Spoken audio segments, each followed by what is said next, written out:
Hello, greetings, welcome, and salutations. My name's Michael. I'm the Aussie Gamer, and welcome to Pathfinder: Curse of the Crimson Throne, our second edition game where we take these wonderful and amazing Patreons and drag them through a game of Pathfinder Second Edition for your entertainment, and of course because it's fun and we love doing it. We love hanging out, and it's really cool. Greetings, welcome, and good morning to everyone. How you all doing? Doing pretty good. Excellent. I'm good. I'm great. Yay! Now, as you guys can see, we've started to play around with this newfangled technology. So now, even though some of our lovely players will not be on camera today, you'll be able to tell exactly who is saying what through their little actions, which is, I think, very cool.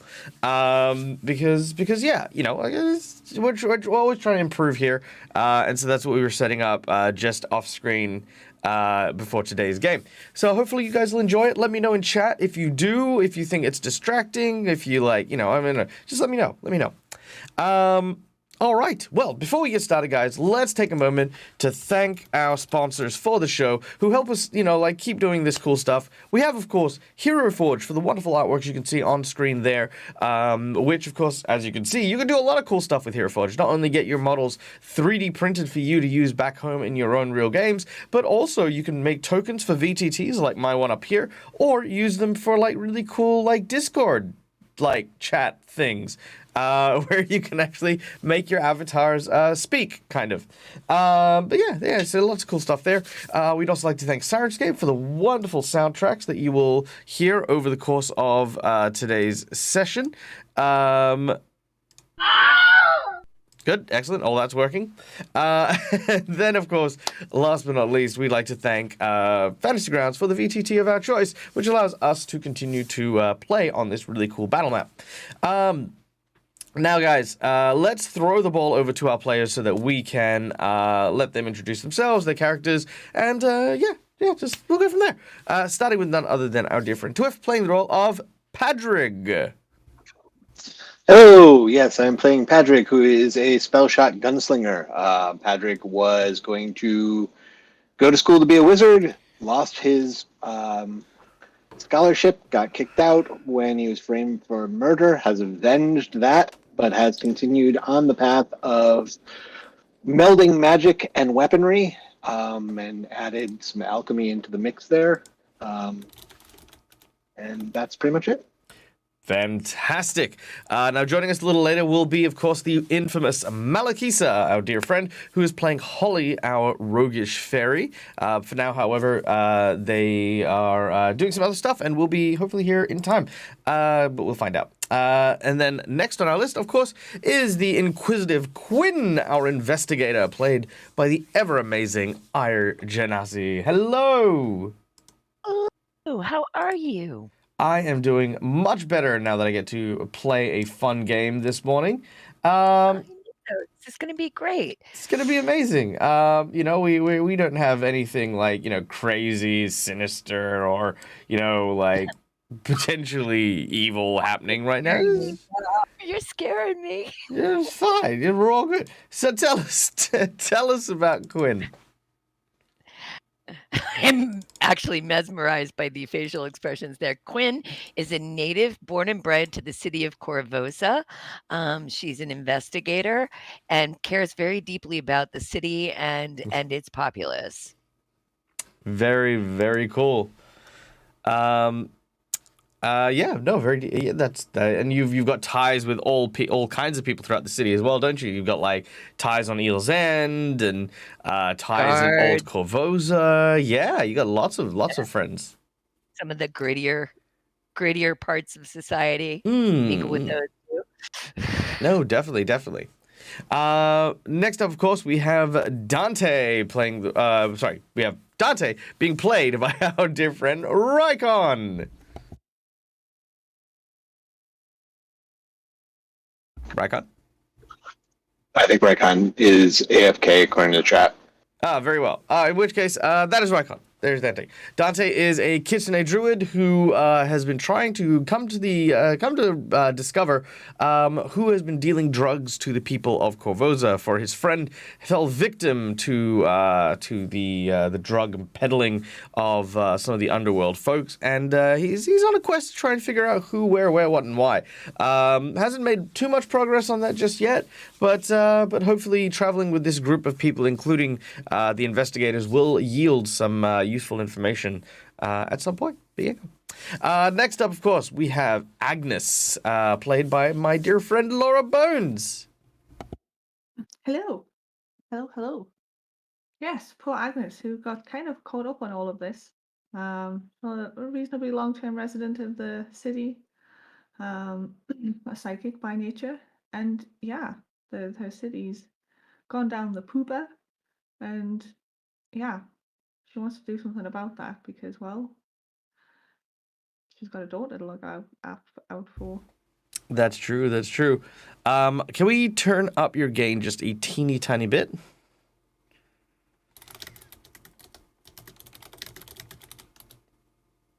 Laura? Yes, I'm doing it. Hang on. Oh, okay, cool. Sorry. Because I can't see your face, I don't know if you're doing it or if you heard me. Okay. Okay, not as loud as it'll go on Discord. Let's see what else I can turn up.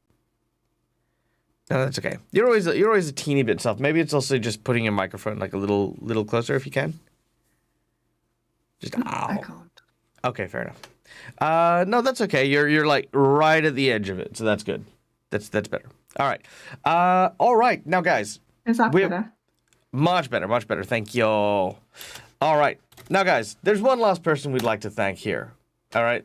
Most important people to our games and stuff, besides my players, of course. And that is you guys in the audience. Our biggest sponsor here for this channel is you guys. Your generosity, your kindness, whether or not it's just you guys showing up to chat and hanging out, or whether or not it's you actually donating to the channel. These things sustain us, allow us to keep the lights on and keep pushing forward. So thank you all in advance for being here and giving up your time. Now, just spending time here means that you will earn channel points. And if you're a subscriber, you'll earn channel points double the rate. And you can use them to influence any of the games that I am GMing. So you can use it to give insight bonuses, to give inspiration, divine intervention forces rerolls on players and GMs. You can also create wandering monsters and stuff like that. So there's lots of really cool things that you can do just from watching the show. If, however, you feel like donating and helping contribute to our US fund, which right now we've got our plane tickets, which is amazing. We're now moving on to getting me in cosplay, because that's something that people want for some reason.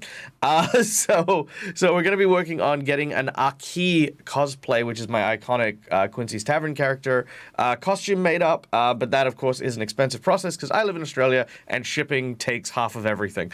So yes, we've got our little fund there, and everything goes towards that at the moment. For $5, you can give the players hero points, which will be used to stave off death, reroll, or petition the GM for nonsense. Alternatively, you can use Jinx points, which I have here, to allow for me to do things and, force them to reroll, etc., etc., etc. For $10, I will draw 3 cards from a random deck of plot twists, and you will select one, and that plot twist will come to fruition. For $20, you can grant someone the coveted natural 20, which can be used as a nat 20. For $50, I will boost a encounter, making it slightly harder, or provide a magic item to my players. It is your choice. And lastly, we have the $100 secret menu item. Now, the secret menu item is it's kind of like we talk about it at the very, very start, but we, don't really mention too much about it beyond this point. That is because I'm very nervous about asking for $100, and I don't like doing it. So this is the only time you'll hear what the secret menu item is. Other than that, you'll have to ask chat or figure it out. So the $100 secret menu item. Is that Bobby? Bobby! Hi, Bobby. I didn't realize you were streaming. Oh my god. Hi. Welcome in. Guys. Oh, sorry. Whoa. 2 seconds. I'll tell you what the secret menu item is in just a moment. But let's take a moment to appreciate none other than the wonderful and amazing Bobby. Bobby draws. Guys, one of the Careful Cantrip fams, one of my favorite people in the fucking world, is this guy. please go check out his channel. He has just started streaming and doing a bunch of cool stuff over on his channel. Art streaming, I presume, if it's shouting out correctly, which it doesn't look like it did because I am a gumboid. Let's try that again. Obey me. Yes, there it is. So Bobby's doing some art streams. He did all the art for Careful Cantrip, which includes Basil, which is one of my characters and stuff. And yeah, seriously, go and check it out. He also plays Grimoire over on the Careful Cantrip channel. But yeah, they just started their own stream and started doing some art stuff. So please go check it out. Please give the follows and all of the loves when you're there. But thank you for rating. Thank you for bringing people in. Guys, if you don't know who I am, my name is Mike. I'm Dead Aussie Gamer. I'm a dork who plays D&D and Pathfinder and a whole bunch of other role-playing games. We're about to get started. We're just going through all of our donations, which I've, just there, read. And we have a secret menu item. Which we talk about once because it's a $100 donation. It's a big donation, and it literally changes the face of the game every time it gets played. So, morning, how do you say it in your local language, Dag? G'day. That's basically it. All right. So, here we go. Secret menu item. Secret menu item for today is probably one of my favorite undead. And mostly because the legends and lore very rarely recognize this as an undead. But the creature in question is a Dullahan. So, a Dullahan, for those of you who don't know, is the traditional tale of the Headless Horseman, a rider who is seeking out their head. Now, this particular encounter that the group is through is fighting a bunch of zombies at the behest of a necromancer who has kidnapped a noble that you guys need to give support to the crown and the guards. The Dullahan is a knight that was here and was supposed to protect this place. And traditionally, I was going to have the knight just get killed. But for the secret menu item, that knight is not going to rest. So yes, he was decapitated by Jolinstar, who we'll talk about in a minute. And you guys are fighting a bunch of zombies. And he was not resurrected by Jolinstar. But But if we get the secret menu item, an independent, intelligent undead will be entered into the fray. And as per the tradition of this particular game, we will name it after the person who makes that donation. So there you go. All right. You guys ready to go? Shall we get this moving? Yeah, I'm ready to go. Yes. Yeah, sure. I will can't wait to say- get back into the burning building surrounded by zombies. Yeah. I will say, Dag, that there is a bit of static happening when you're talking, and sometimes you cut out just slightly once in a while. A bit of Oh, static. that was just my headphones. Yeah. Oh, no. Okay, Yeah. let me... Not just me then. All right, is that for chat as well? Do let me know, because I can do this. Okay, is that better for you guys? So far, so good. Okay, cool. We'll I'll let leave you that- know. Okay, let me know. All right, here we go. We have a donation. Yes, we do. Schoolii has donated. Let's see where, because I saw it. It came up. Let's see. The Dice Gods have given a natural 20 and a Jinx point for Dag, Hero point for Quinn and Agnes, along with a plot twist. Okay, let's get these in, sir. So real quick, I will do the plot twists. 1, 2, 3. All right, your plot twists today are greed, save the day, or unwelcomed arrival. Let's get that natural. Let's get that natural 20 token in. Let's get another Jinx point in here. There we go. Beautiful, beautiful. All right.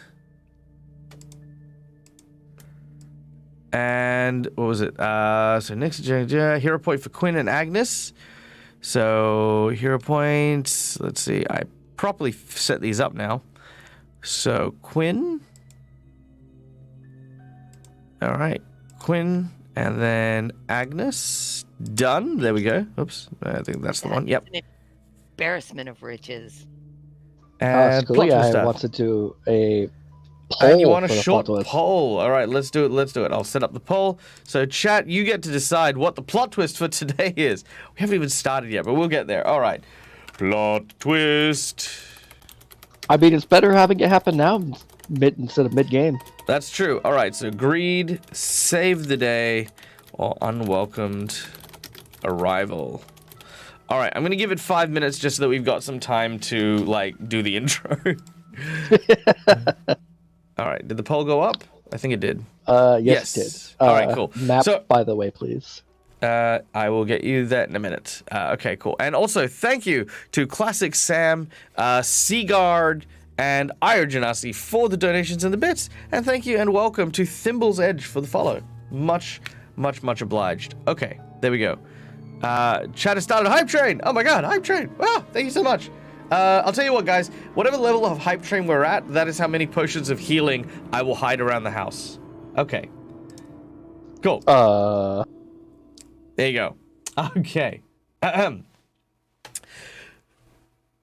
When last we left our epic adventurers, the city of Korvosa, a large and sprawling city with beautiful expanses of buildings and the like, nestled in the Varisian countryside, saw the death of their emperor. A very, very troubled city, mourned in both grief and panic. Riots broke out throughout the city, causing it to plunge into chaos, and several groups of individuals were brought into fruition. Firstly, of course, is our heroes, as you can see here, bound together in that chaos to basically fight out and defend the city.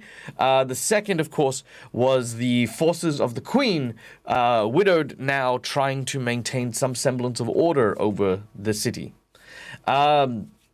Since then, our heroes have done a number of things in order to try and keep the peace, but very recently have had to contest with a plague. The blood veil, a deadly disease, has run rampant through the streets, and our heroes have done everything they can to try and investigate and find the source.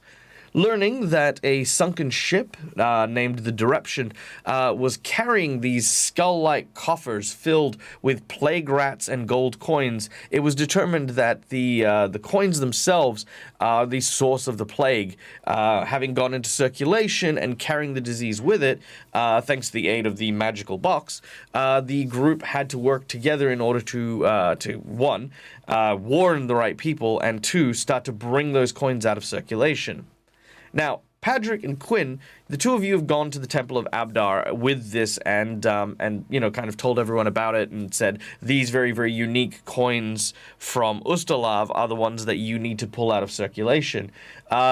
You've told them that, and they are keeping a weather eye out, making sure that any of these coins that are in the bank at the moment, and anyone who is handing these in are getting rewarded for it, but at the same time, they're taking them out. You have a total of 24 of these coins to find in total, and you are working very hard to do so. Meanwhile, however, Cressida Croft, the field marshal of the Korvosan Guard, has tasked you also with going and finding some sponsorship for the guards themselves. With the Queen now favoring the Queen's physicians and the Grey Maidens, who are, of course, the people who the Queen are tasking with curing this plague, very few or very little is actually being used to support the actual town guard themselves. So a nobleman by the name of Lord Carowin may perhaps be exactly what the guard need in order to build up their funds high enough so that they can continue to do their jobs well. It's kind of believed that the Queen is trying to get rid of the guards and replace them with her own, but that's a whole other thing. Now, important bit here. Count Carowin has not been heard from in quite some time. He has been reclused to his mansion since the plague's beginning. Arriving, Dante, Agnes, and Holly have found the little mansion kind of boarded up. And so, as good adventurers often do, they broke into the mansion. Cracking open the door, walking in, they managed to find a macabre sight of a massacre. Nobles slaughtered in a mid-feast and party, several of which seemed to be twisted, dancing in like this almost dance macabre in the center of this ballroom. And that is where our party encountered Jolinstar, the necromancer, who is this lovely woman.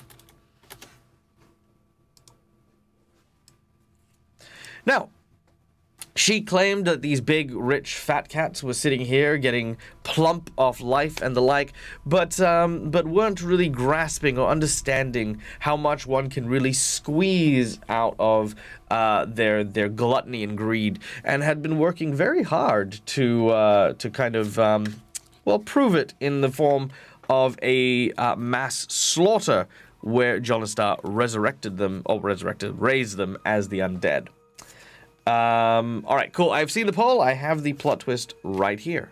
It is there. All right. Now, the group didn't necessarily want to engage in a fight against, this woman plus a million undead.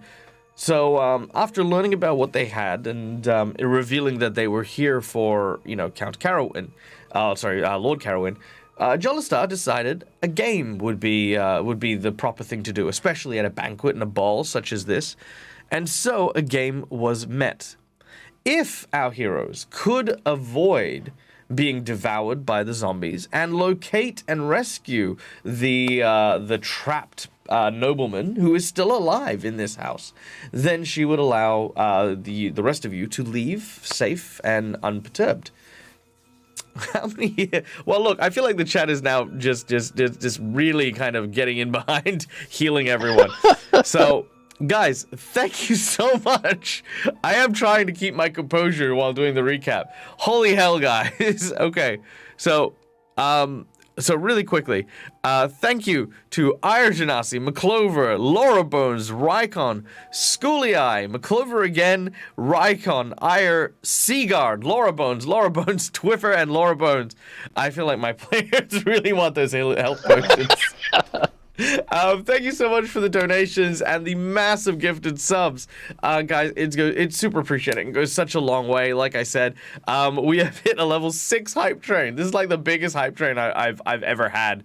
Guys, so there are currently six health potions here, and I'm gonna throw this out there only because I love teasing my audience. If we get to 10. Level 10 hype train, they will all be full health. They'll be what I like to call my full health potions. The full health potions will restore them as if they have taken a long rest. So they will not only heal their stuff, they'll also get their powers and abilities back as well. That is a unique thing in my world. It is a custom item, but they will have 10 of those. So it's not like if we hit that 10 threshold. But there you go. All right. I think we got there through the recap. Yes. So, fire burns in the manner proper.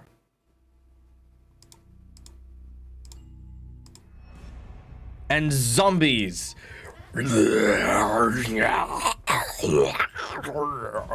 begin to make their way, moving through the narrow corridors. Now, our heroes have begun their passage through this mansion, but during the course of this, Holly used an alchemical fire that set fire to the tapestries, in igniting this area that you can see here. One of the house staff, a person by the name of Brun, the big Brun. Oh my God, McClover, calm down. Jeez. Was that 25 gifted subs? I can't, I don't know. Well, fine then. We are at a level 9 hype train, I guess. That's a thing. Seen one. It's kind of amazing. Wow. Okay. Yeah. Okay. These zombies. These. Look. I know so I know the chat are controlling the zombies for the most part, but the tide might turn very quickly. All right. Yeah. Yeah, so the group is being chased by a score of regular zombies, which you can see there. And in addition, you can also see there is the zombie Hulk that is also in there as well. Could I also ask if anyone in chat has donated during this mad hype train dash? Could you please let me know? That is our level 10. Okay, so I just need to make note. You know what? Hang on, let's do this. Okay. Let's do this. I'm nothing if not a man of my word. Okay, here we go. Assets. Campaign. There we go. Come on, you.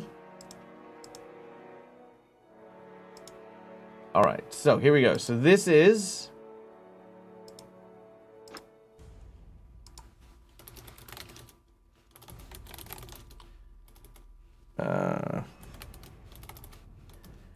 there we go. Nope, it's just going to be difficult. All right, let's try it this way. I'm going to say that these markers here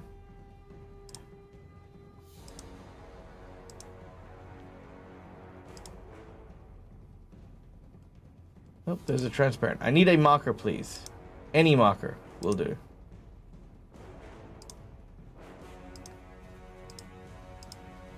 Alright, here we go. Yep, no, this will do. Alright, H for health potion. I'm going to put down 10 of these. Wow, okay, so 10 of these. It might turn into 11 if people keep going. That's true, it might turn into 11. Okay, here we go. So there's 1, 2, 3, 4, 5, 6, 7. Let's see. Now, I think is there a second story? There should be a second story, I think.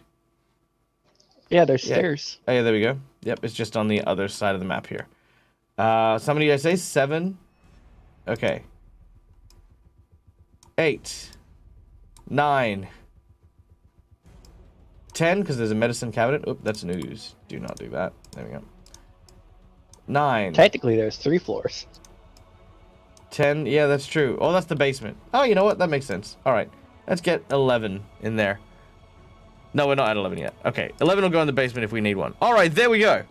So clarification. This new character, the cool artwork. Who is she? Brought back from the...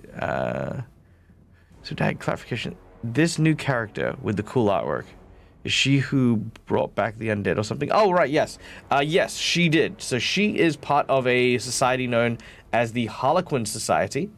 And she is also a worshipper of the goddess Urgathoa.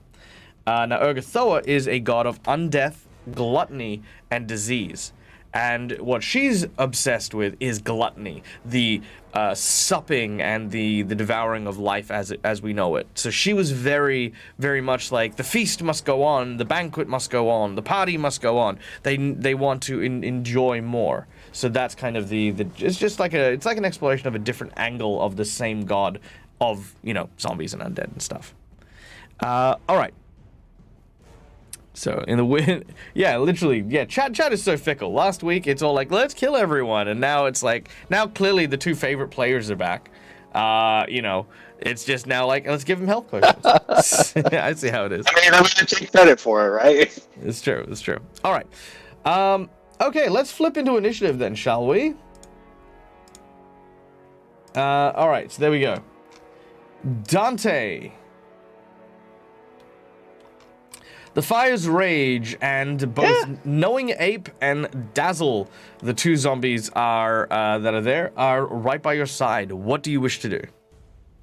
I'm gonna do my. Oh, crap, that's right. They're right next to me if they hit me.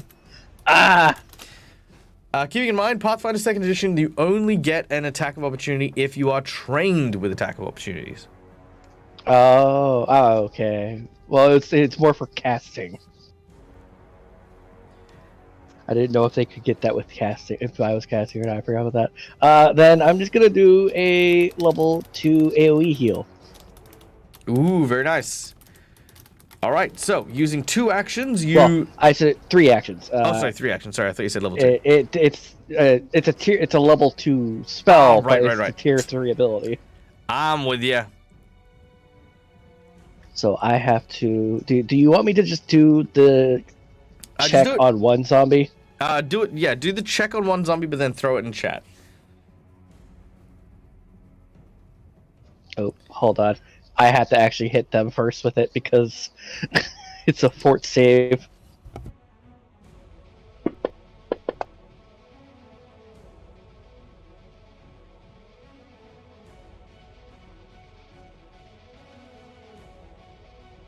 Oh, whoops! That is the first stage of it. Hold on.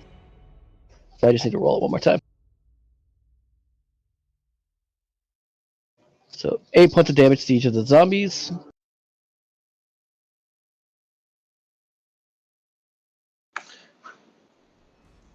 Dag, I think you're on mute. And thank anyone you. damaged gets healed for 24 points of damage. All right. 8 points of damage to Knowing Ape. Now, if I have written my notes correctly, Knowing Ape still has 1 inspiration, which they're going to burn to stay alive. Dazzle takes 8 points of damage. I believe Avarian ran out of inspiration, so Avarian perishes next to Agnes as they turn to dust. And Ready to Nap. Ready to Nap takes 8 points of damage.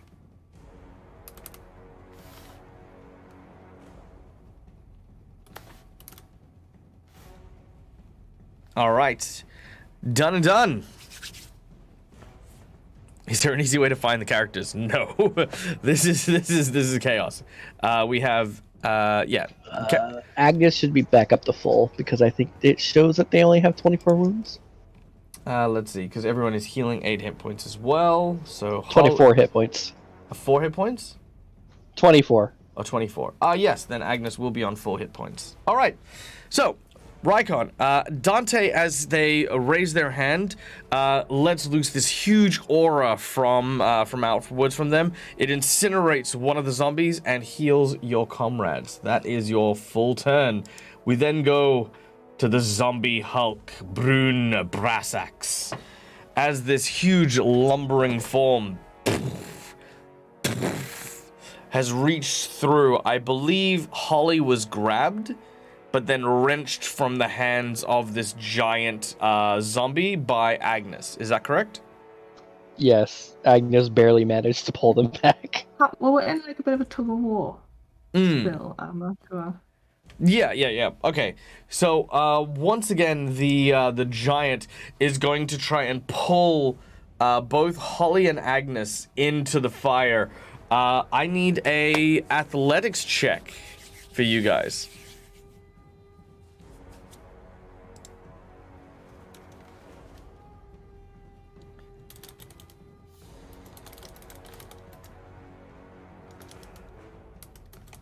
I use an inspiration to reroll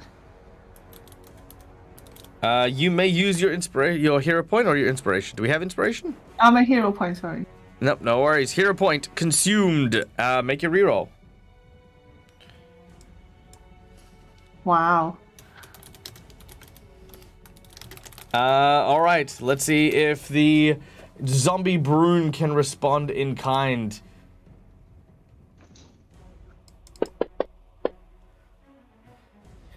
Oh, Yep. God. Yes, it can. I believe that's a critical hit then. All right. So, Holly is being pulled into the fire. Are you going with Agnes?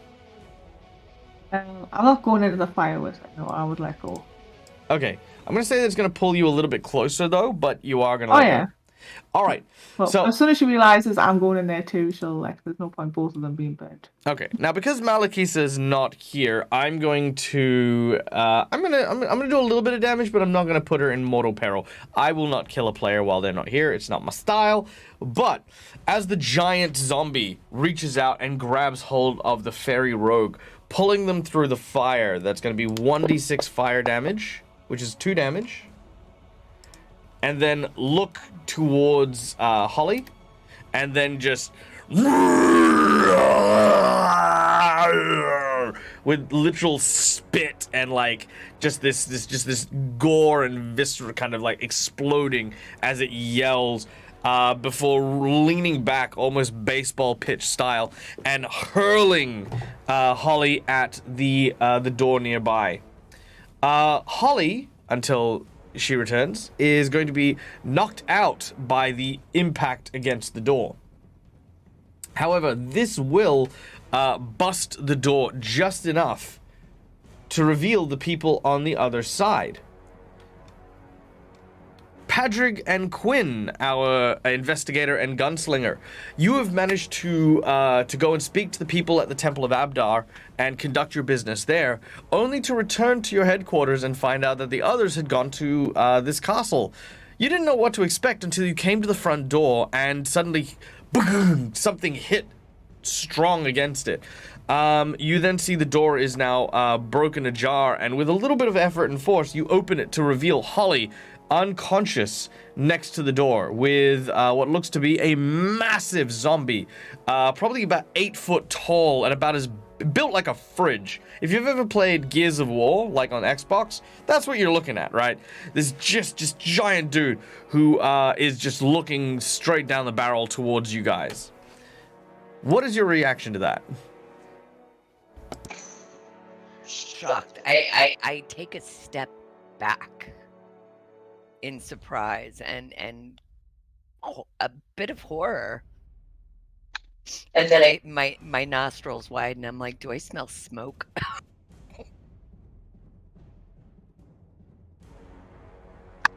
Yeah, you're on mute again. The zombie is also on fire. You can kind of smell that smoke, and you can see his arm is kind of like still burning a little bit. Right. Nasty. And I apologize. I'm going to have to importune you for the map again, please. Sir.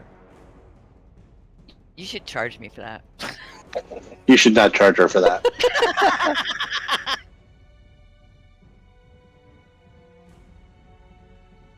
All right, do you have the map now? I do indeed, thank you. Not a worry. All right, so you've got 3 actions. What do you want to do? Is it my turn then, or Patty's? It is your turn. All right. I'm going to unsheath Storm Blade and say, by the power of Odd Bandicoot. I think I can get here. Can I not? You can indeed. Yep, that's only 15 foot away. You rush up with your lightning sword. And I'm going to give this big fella a mighty whack. All right, make your attack. Your blade flies, and you see these arcs of electricity fly from your scabbard outwards as you draw it, ready for your swing. Oh, unfortunately, despite its massive size, it is utilizing 100% of its muscle mass, and it seems to be very agile on its feet. Okay, so I've moved, I've drawn, and I've struck. Is that all 3? Yeah, that is all 3, yes. Unless you want to use a hero point to reroll the attack. You know what? I will. All right, let's do it. You've got 3 of them. You got some to spare. No, there's never any to spare. I know how Dag plays. There's nothing to say. Oh, that's worse. All right. Yep, that's not gonna do it. All right. Lesson learned. Yep, that's it. Okay. Oh yeah, just because I missed them, we're gonna go to Ready to Nap, who is this plague zombie here. They are going to, because these zombies are always constantly slowed. This zombie is going to try and grab hold and bite onto Agnes. It will do so, dealing 6 points of damage. Agnes, you are grabbed by the zombie near the fire. Oh, not again. And then it is going to try and bite you.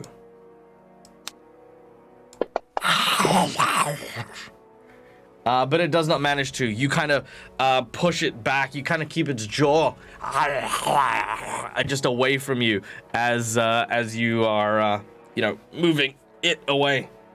You need a wee pressment, dearie. Oh. Oh, don't worry, guys. I do have those. I do know I've got those jinx points, and I'm not saving them for a special occasion. I know exactly where they go. All right, that's all that one does. Padrig.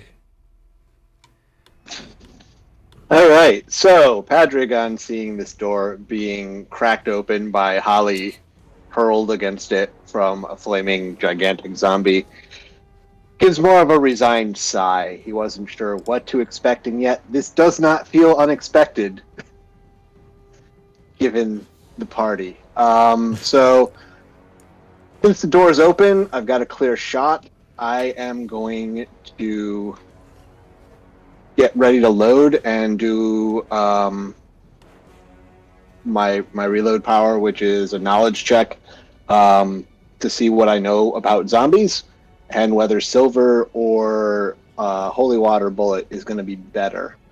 So, can I do an occultism check on that, or? I'm going to say you're not going to need to. Okay. Zombies have no particular they have no particular like resistances and the like between those two options. Okay. So in that case, since the silver is just silver, I will load a holy water bullet, which is going to do an additional 2d6 to undead. Mm-hmm. That's my first action. I will two-handed take aim and whisper again with my cheek against my gun. Burn to do a fulminating shot, which will do another additional d6 of fire damage, and I'm going to straight out of the gate use my nat 20 because I don't feel like screwing around with this guy.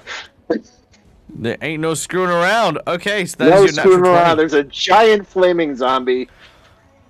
So, all right. Roll your damage. Hold down left shift to do the natural 20 double damage.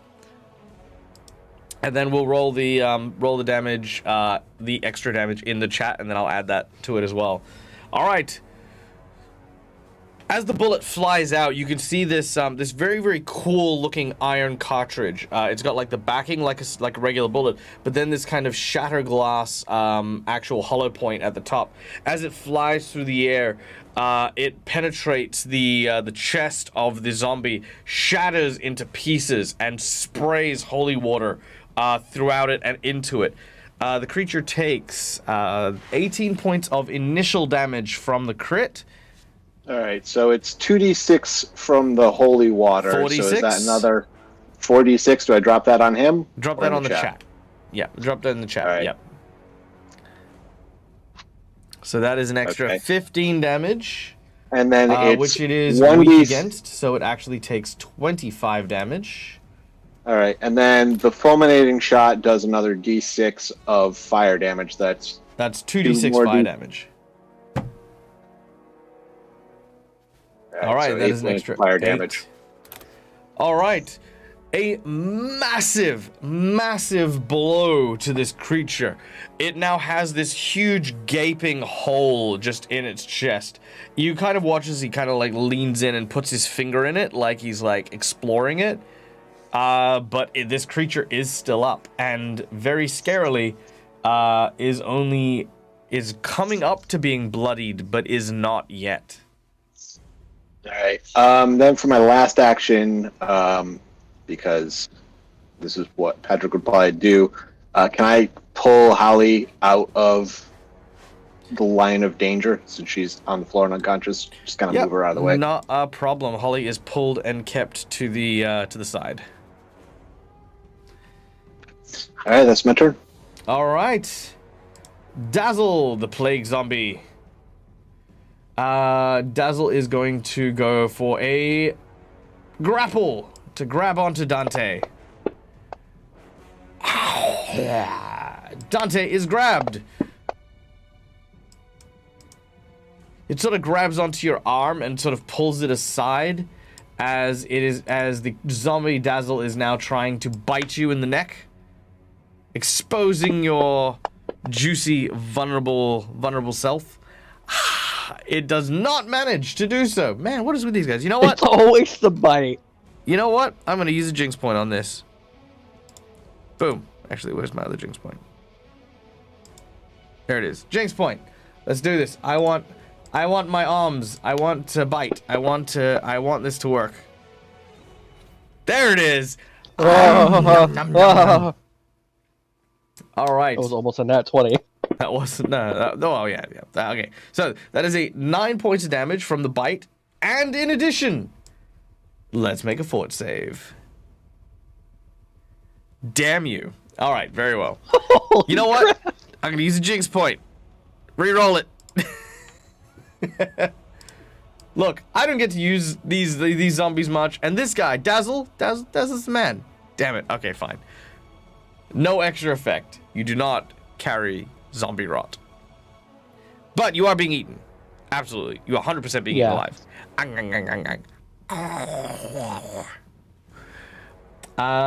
All right. Then we go to Zombie Phoenix Iwaki. Oh, no, Phoenix Path, I think. All right. They are going to bang on the door. Let's see how much damage they do. 1. Nope. 2. The door is splintering. Oh, wait, no, they don't get a third action because they're slowed. So, yes, the door is splintering. It is not opened yet. But the zombie is... All right.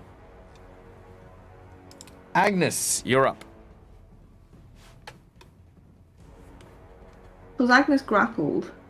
Agnes is grappled by Ready to Nap over here.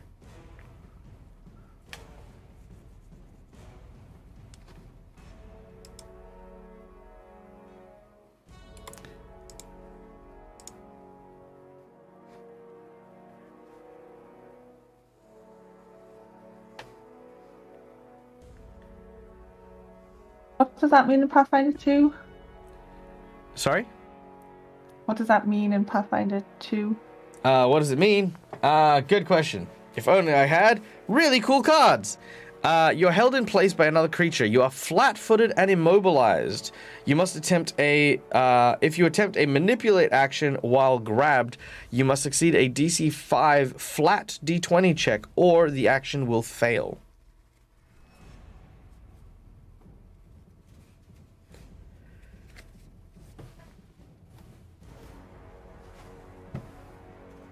Manipulate include like drawing a weapon.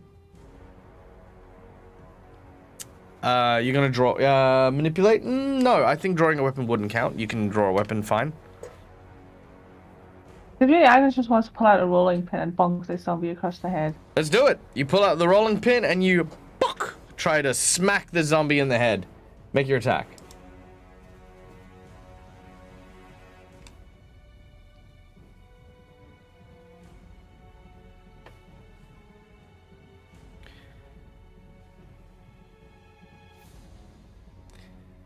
All right, that is a hit. Deal your damage. That zombie. Bonk. All right, 5 points of damage to Ready to Nap. Still alive and still grappling. You have one more action. What do you want to do?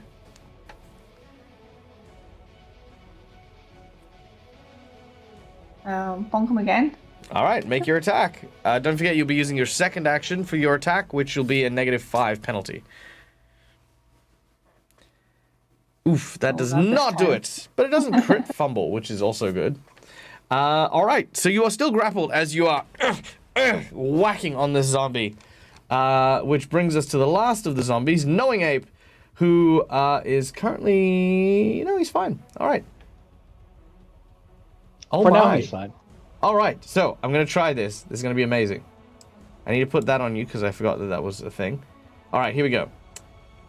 It is going to try and hit you. Dang it, no. Jinx point. I'm going to do this, goddammit. All right, it is going to try and hit Dante. Yes. All right. It hits Dante. Now, here's the terrifying bit. You take 11 points of damage. It then uses Tearing Grapple. The zombies work in groups to rip the foe to pieces. Whenever this zombie with this ability successfully grapples a foe that is already grabbed or restrained by another zombie with this ability, they violently struggle over the poor victim, dealing their damage again. If the grapple is a critical success, the target will then take double damage and cease being grappled or restrained by the other. So they're basically grappling against you, and they will deal if they deal critical damage, if either of them deal critical damage, that's damage dealt to you. All right. That's terrifying. All right, so here we go. Okay, so that is 12 versus 14. Okay, so it's not critical damage, but they are pulling you aside, and you are still in a grapple with Dazzle. So Dazzle, the zombie, is still grappling you. Mm-hmm. Second action, it's going to do it again. How many hit points do you have? Do I want to use my nat 20? I don't want to use my nat 20, but let's do this. All right. All right, here we go. Second attack. Ooh, I don't like critical miss. Let's try it. Jinx point. Let's go.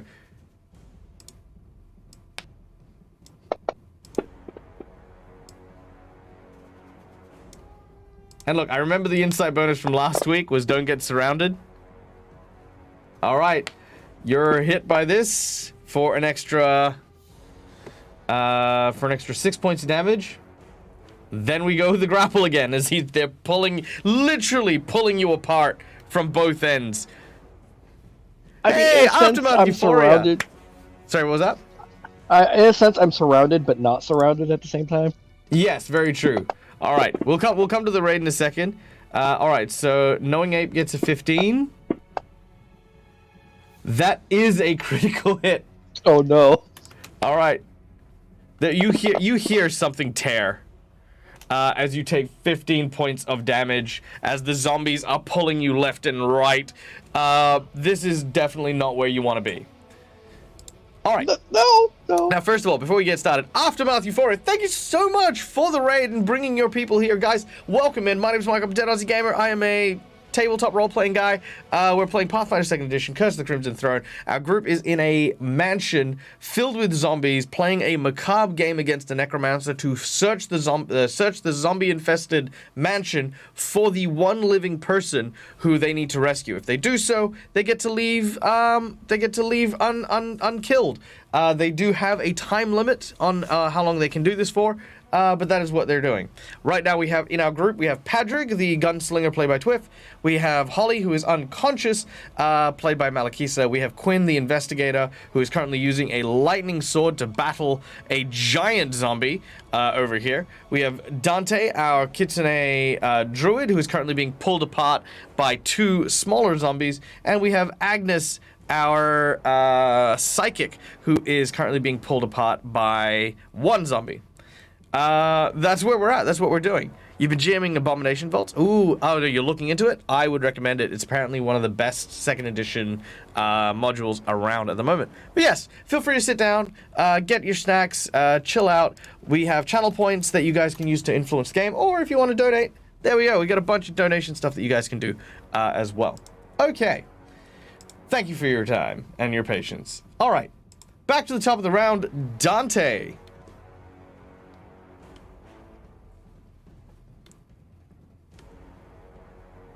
Oh, and there's fire. Yes, thank you for the road. And there's fire. I could take out one of them, potentially. Then heal myself.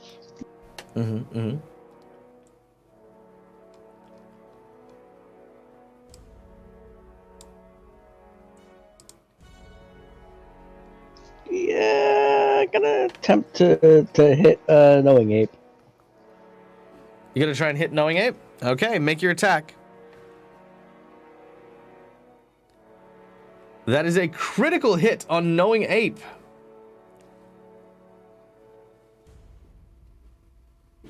Deal your damage. Oh, yes, no, that is true. The fire will spread. Can I get someone in chat to type in exclamation D20, please? Exclamation D20 in chat, please. And then we'll see where the fire spreads to. All right, Knowing Ape, as you attack with your claws, I imagine, yes? Yeah, it's the Wild Morph claws. All right, your claws dig deep, and you begin to pull out what looks to be these rotten flesh. The creature is slain.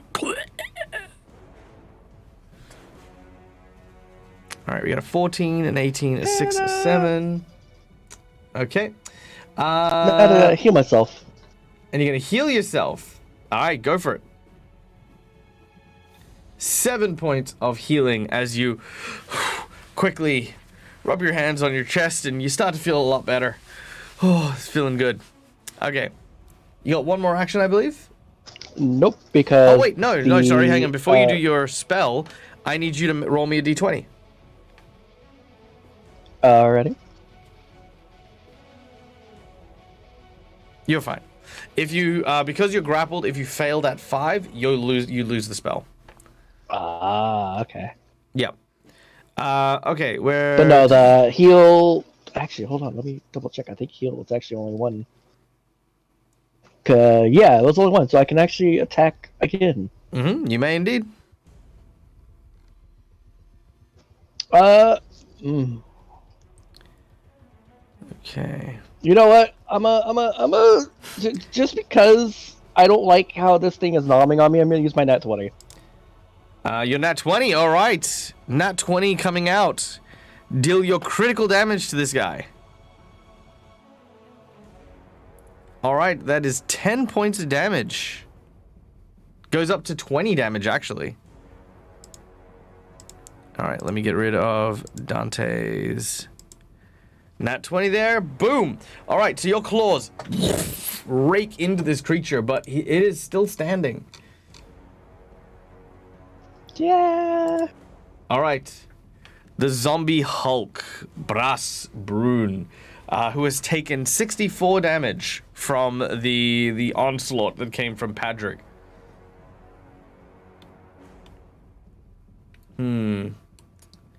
I think... I know what you think. I think Padrick should definitely be receiving some sort of recompense for his attack. All right. Ire, what is Quinn's fortitude save? It is. I have a plus 11. Plus 11. Okay, that's doable. Not with that, it's not. I'm gonna burn a jinx point. What are you doing? Much better. You're about He's to find teaching you how out to why. fly. Yeah. I'm All not right. a dwarf. I'm a human. No, it's a gnome. Get it right. With a huge palm, this creature grabs you by the shoulder and like kind of almost like the hip, and like picks you up. Oh my god. As it does so, it is then going to use its secondary attack, Hurl Corpse, which traditionally you're not a corpse, so you don't qualify. But I'm going to rule that it does because, you know, reasons. It's just a body. Yeah. It's a body, yeah. Dude However, is huge. this is where I am going to burn my nat 20. Oh, you dastardly DM. And you watch as aiming at Padrig, Quinn, your body is like a wet ragdoll as you slam into what remains of the door, piling through it to hit Padrig. Oh my god. All right, you guys ready? Yes. No. Always. All right, grit your teeth because here it comes. Quinn, you take 37 damage. Holy Oh. Padrig, you take 39 damage. And I need both of you to make me reflex saves. googly moogly. Alright, that's just there in the chat, right? If you just click on it or draw it in chat, yeah, that's fine. All right. Padrig, you manage to catch Quinn as Quinn flies towards you. Oh my god, thank you. So yes, Quinn does hit you, but you do manage to stay on your feet and kind of catch Yeah, them. catch her by the sword. Oh no. No, that's a nat one. That was actually a nat one. Yeah, the nat one was that the sword would come through. All right. That was 2 actions, 1 action to grapple and 1 action to throw. It is going to use its next action. And it is going to tear down this wall. Oh. Mr. Gobachek, tear down that wall. This isn't good. Yeah. With a 21. All right. Now, people were asking before about the fire spreading. And yes, it does. However, this area of the wall is now destroyed. And the zombie Hulk, the fire that burned his arms have now spread to his arms. And he will, from this point on, be taking 1d6 points of damage per turn. However, in addition, he will actually be dealing 1d6 extra fire damage on his unarmed strike, as the fire is now spreading to him. Of course. Of course. All right. All right, so that is what the nat 20. Oh, sorry, that is what the d20 rolls got you guys. Because I had a chart with what sets on fire, whether it was the room, whether it was the objects, and you guys managed to land on one of the zombies. I then rolled the random zombie, and it was the Hulk. All right, inside bonus. All right, so you guys have an inside bonus from Brune Brassax. Here's your inside bonus. The objective of the game is to find the hostage. This is also not the only number of zombies that you will find throughout the facility.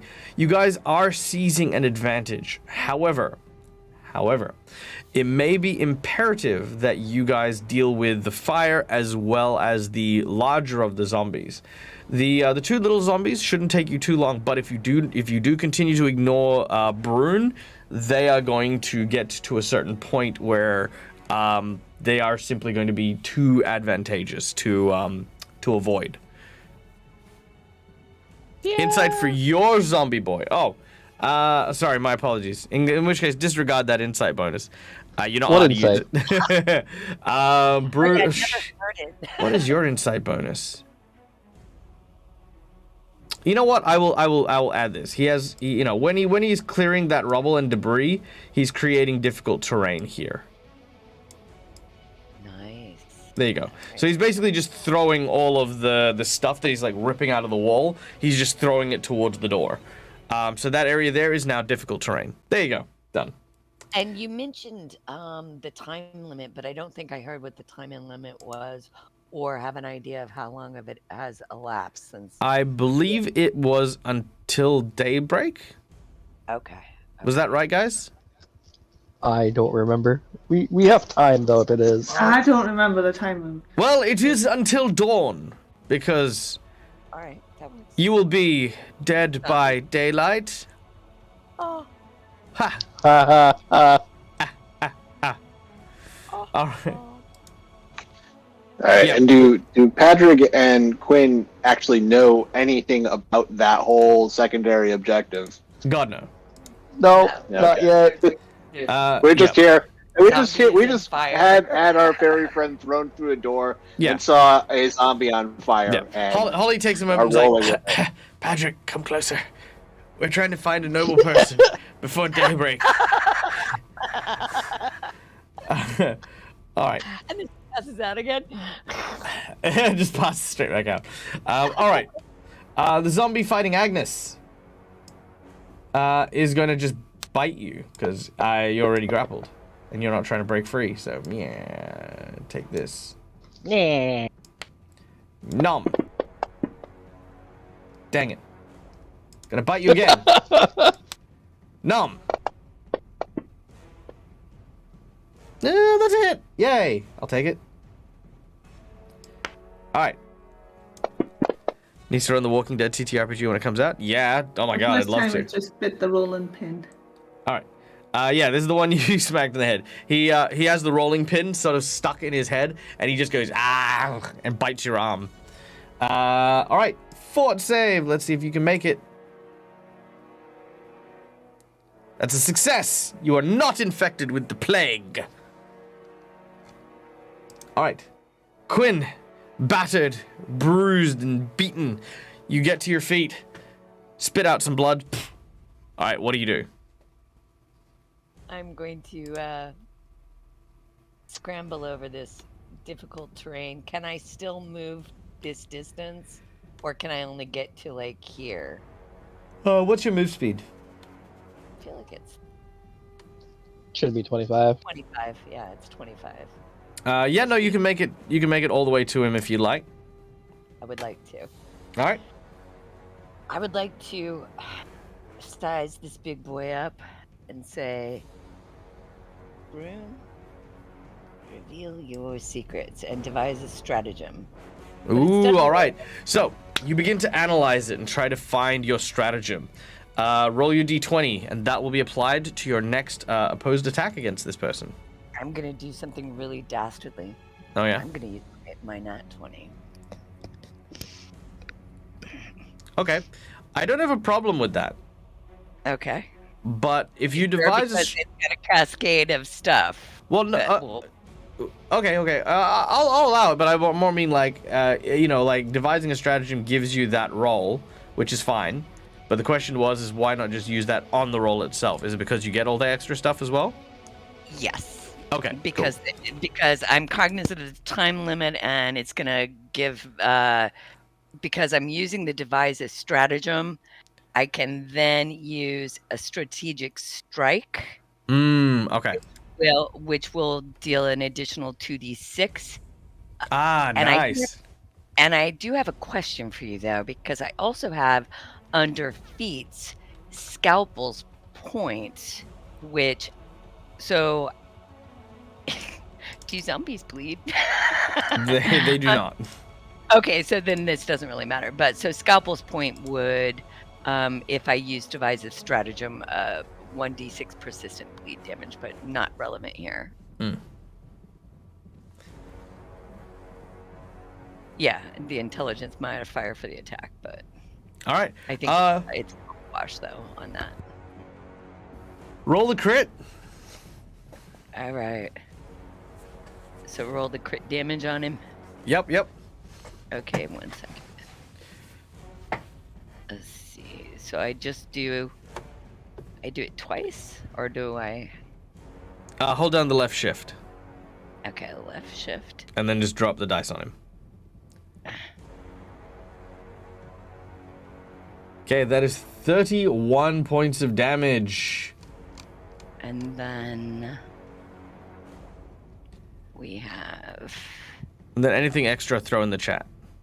yeah, give me nanoseconds. It's abilities. So it's 2d6. 46 because of the crit. Yep. Oh, that's right. How do I pick up 4? Hold down left click on the dice, and then right click to multiply it. Oops. Schnapps. I think I inadvertently. That's okay, I'll knock off the last one. So that's minus 4. So that is 3, 6, 7, 8 points of extra damage. And then, so I've moved, I've struck, and now I'd like to use, if I may please, strategic assessment, which is when you critically hit a creature with a strike after devising a stratagem, the GM chooses one of the following pieces of information about the enemy to tell you which of the enemy's weaknesses is highest, which of the enemy's resistances is highest, which of the enemy's savings throws is lowest, and one immunity he might have. All right. He is immune to death effects, Okay. and he has his lowest saving throw is his reflex, which is 9. Okay. Splendid. Thank you. You're welcome. And that is it for me. All right, done and done. Plague zombie. Nope, that's not right. Padrig. All right. So, Patrick is going to load another holy water bullet. Yep. Take aim at the big boy All right. and shoot him. Make your attack. Ooh, that's still a critical hit. All right. Nice. And we're going to do I crit forgot- cards from now because I Yeah. forgot them earlier. Is it too late to say I wanted to do that as a fulminating shot? It is a little bit, but yeah, that's my it fault. is only because it's a crit. Yeah, that's fine. So go on. Right. No, completely. I forgot to say it, so. All right. All right, so that is... Drop your damage and then pick a number between 1 to 5. I'm not sure why that just happened. Those are not my damage dice. Oh, it's because I grabbed from the wrong one. Sorry. Hang on. And let me heal him up first, and then hold down left shift when you deal the damage.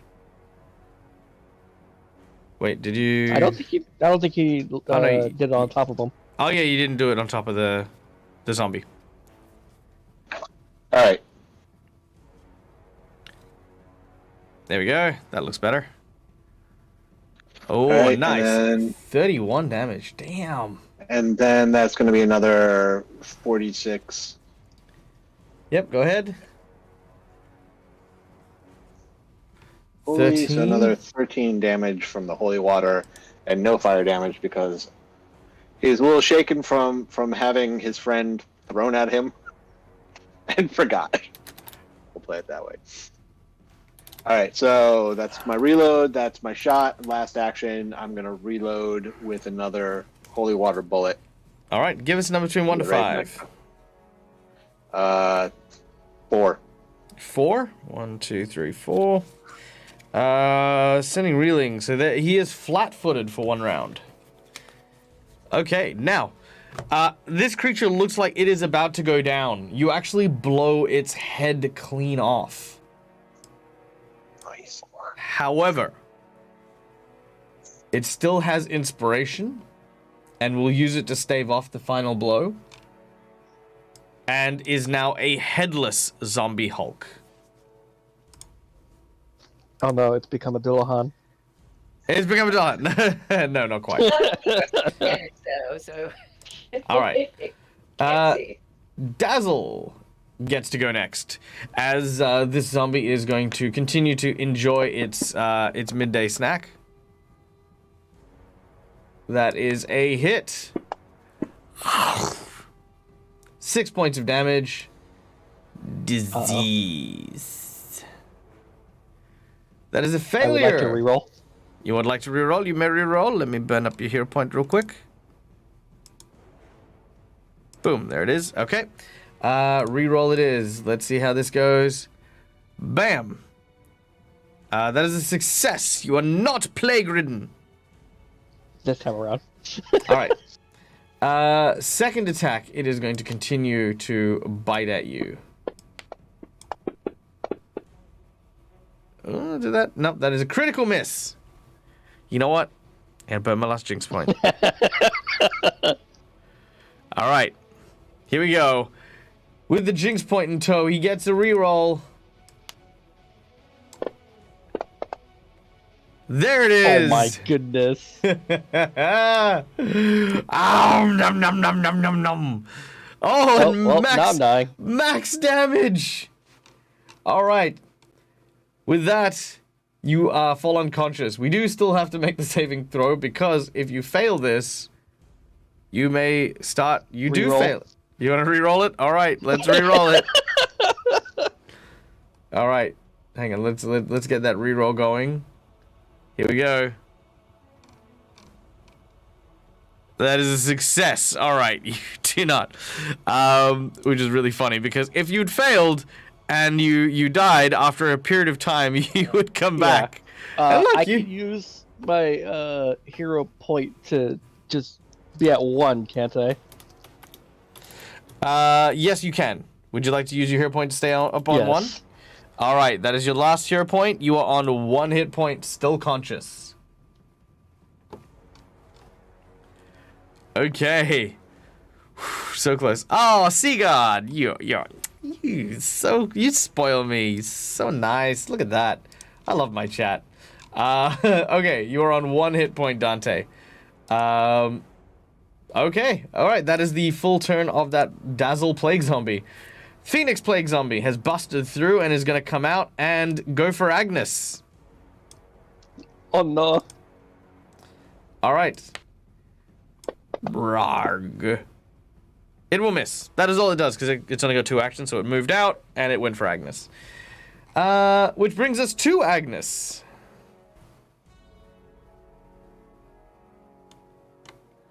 Right. So, Agnes has had enough of these zombies. have you now? Only right Can't see a now. roller Up skate. until Dragon. before. No, it was fine. It was okay. There's some zombies. They're so cute. They're adorable. But right now, it's too much. Just a little. So Alright. you just hear Agnes. She's just like, "Will you fucking die?"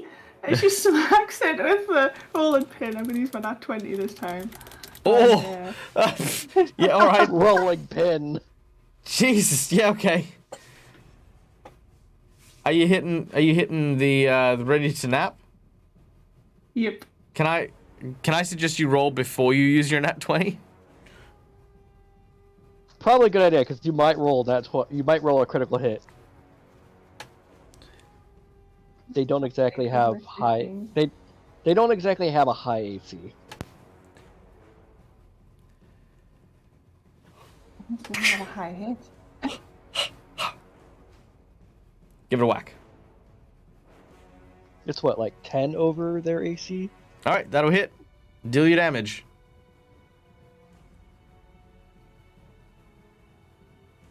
All right, it is destroyed. Now you can use your nat 20 on the other one. Yes. Would you like to use your nat 20 on the other one? No, not right now. What Oh. I would like to, because I've seen Dante like go down and it looks like he's barely Almost go alive. down. Yeah. She's going to. I forgot that Sue actually has a 30-foot range. So she's going to reach out her mind to Dante, and you'll just feel like a tickling across your mind, and then a soothing warmness as you hear like Agnes, in your mind. All right, dearie. I'm going to cast Soothe, hyphen 2. Ooh, very nice. All right, you soothe Dante with your mind. Healing 24. Nice. Oh. That was really good. All right. Now, at long last, we play Save the Day. All right. Let's change the music up a little bit.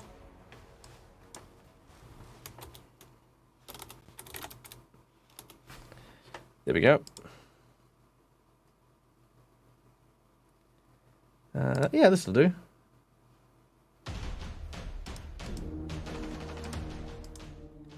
All right. So as the battle is ensuing, the fire is increasing.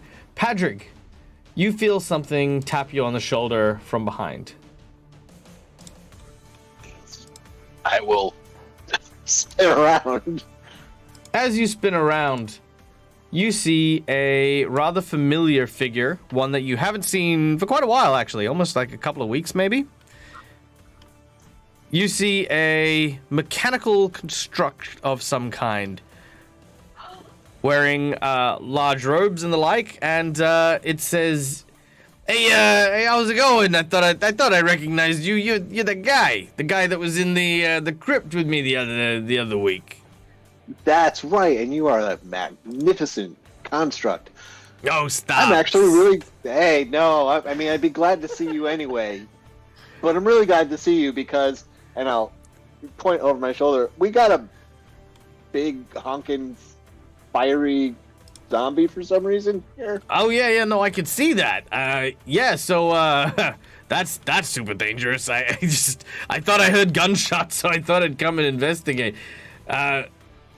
What, zombies are your problem? As far as I know, zombies are the problem. We just kind of showed up, and you remember Holly points to the crumpled area over the corner. Oh, yeah. Yeah, she kind of opened the door for us when we showed up by being thrown at it. And so we just kind of, joined in. I'm not really sure why we're here or what we're doing. hopefully some of my team knows, but I think we gotta take care of this guy first. Yeah, no, I mean, fair enough. Do you need a hand with something, or I mean, you guys good? No, you know, I think any help that you could give would be greatly appreciated. Yeah, okay, let me see what I can do here. Kalodi, 5, 10, 15, 20, 30, steps up to here and he says, "Hey, Quinn." My God, it's Kalodi. How are you? Yeah, doing all right. Hey, you know what? That's a really nice sword. Thank you. I gotta say, I kind of like it. You know, it kind of reminds me of whatcha? And you watch as he pulls out from his elbow a chainsaw. Awesome. And you watch as lightning basically travels through the chainsaw. For those of you who don't know what the hell is going on, Kalodi is is my construct for my character from the Rise of the Rune Lords game that we played, and he's cameoed in this game once before, and is friends with the group. He asks Quinn if you'd be keen to like do like a team up move. Absolutely. Just tell me what you're thinking of. All right. So he gives you a suggestion. He tells you to make your attack on this creature, and he'll do it at the same time. You hit low, he hits high. Oh, I can definitely. All right. Low. I like this. All right. Make your attack.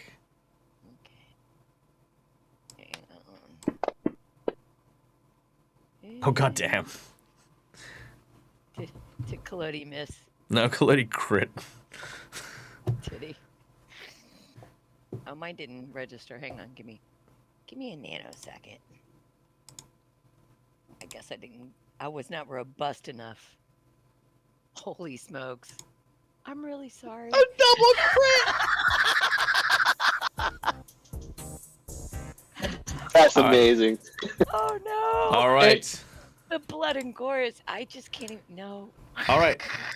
You ready to drop your damage on him? Yeah. All right. 3, 2, 1.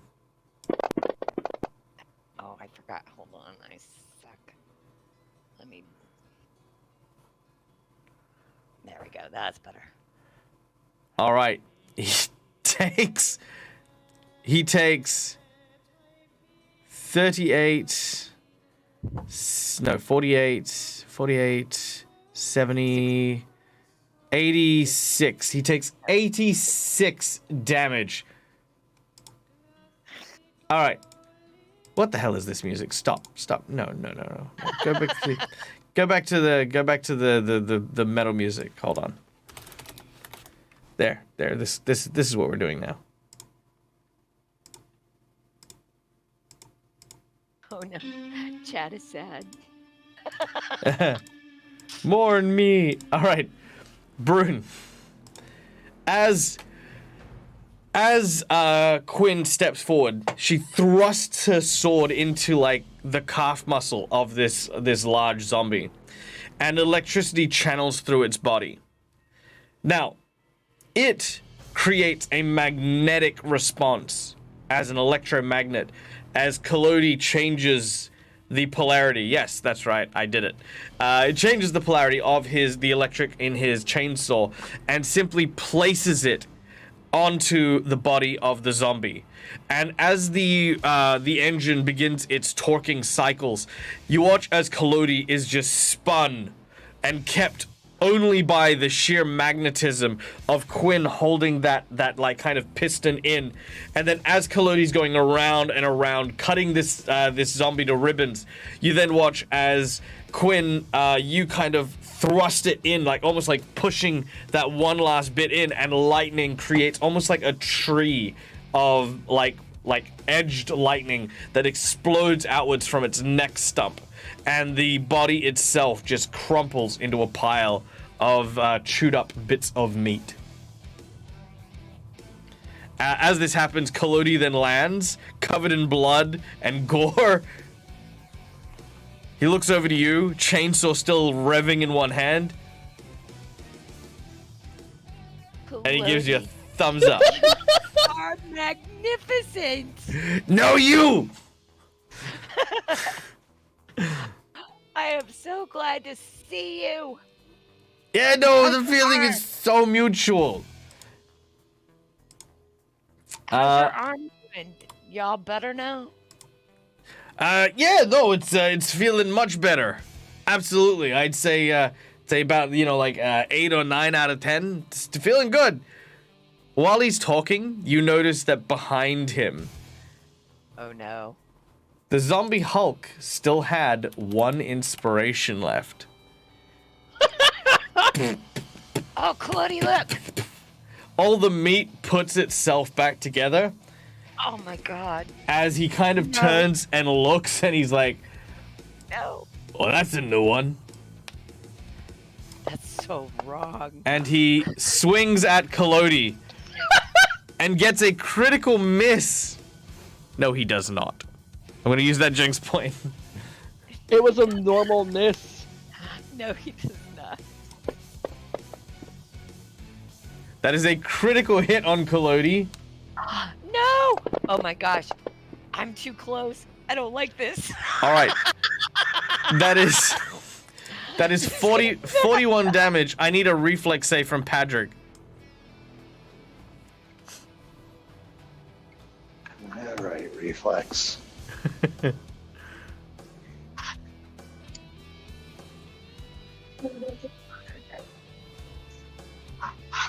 Let me try that again. Because Oh yeah, I did apparently miss the. do Sorry, that. you're right. I did miss the crit cards again. Thank you, Schooly Eye. Pick a number between 1 to 5.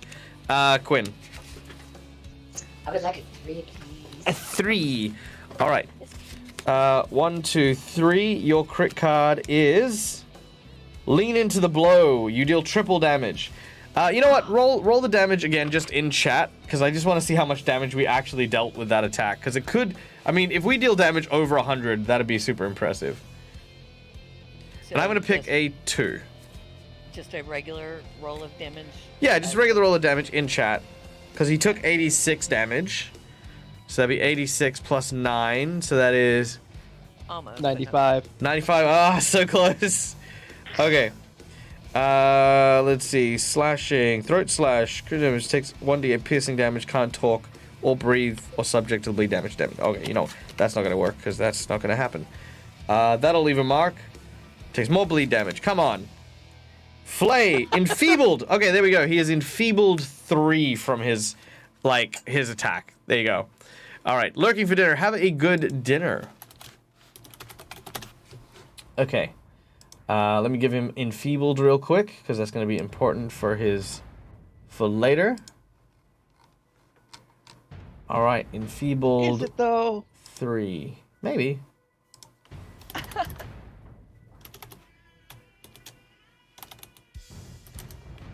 All right, done. Okay, the big large Hulk is still at large. That was Collodi. We now go to the top of the round. Dante. Can I have the map again, please? I got a 24 on that reflex save.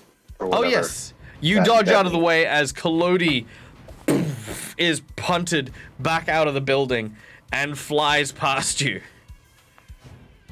You almost expected it at that point. You're like, oh, this is gonna suck. And then you ducked out of the way as this rattle of like wood and metal just kind of flies over your head. Sorry. All right. So we're gonna do, well, morph claws. All right, let's do it. That's a hit.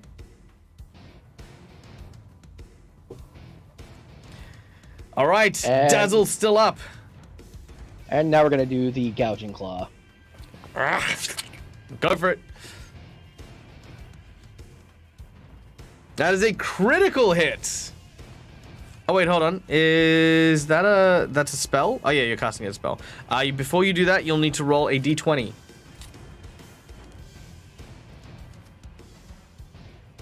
That is fine. All right, Dazzle. is ripped and torn, but as his inspiration. The inspiration. So as you rip into him, his face is peeled off, and now there's only a skeleton looking at you. It opens its mouth. It is terrifying. These things are so gross. Alright, do you have any other actions? Nope, because that was a 2 action for gouging claw and 1 action for wall mouth claws. Alright. The zombie Hulk looks down at Quinn. Looks at Patrick. He's got no head. It got reassessed. Oh yeah, no, that's right. It got blown off. I'm gonna do it again, but it's all muscle memory. Oh, okay. All right. So this is a blind. I'm gonna give him the blind condition. All right. So this is a blind grab. All right, here we go. Yeah, that'll do it. All right. Reaches out. Man. No, I don't think so. I don't even have a chance on that, do I? Not really. What's your athletics?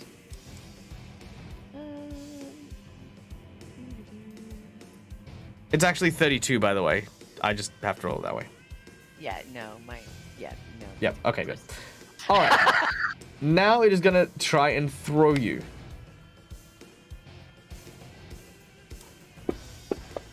Second attack. So I'm really scared now.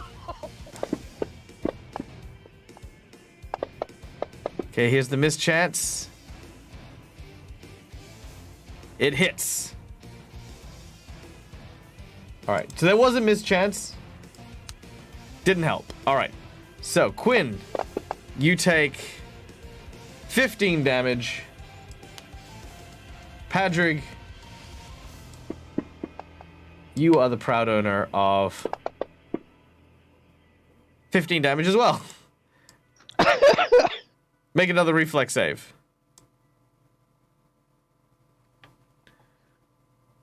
Like from the other side of the fire, Agnes just hears like the sound of feet, and then the sound of feet again, and then 21.